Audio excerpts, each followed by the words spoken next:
Sa iba pang detalles kan mga bareta, piga panginutan ni Mayor Rex Oliva ang payout sa 111 mga beneficiaries na residentes kan Ciudad in Iriga sa ginibong distribution kan assistance to individual in crisis situation o AIC sa CDRRMO Multipurpose Covered Court sa City Hall Kasudma.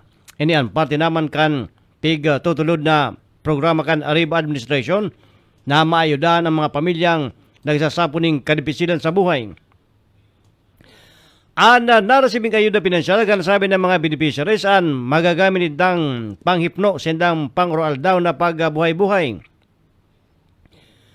Labi-labing pasasalamat man ang ipinaabot kan sabi ng mga beneficiaries kan AIS na sa nitaong tabang sa saindakan alkalde katuwangan magkakanigong ahensya kan sa tuyang gobyerno.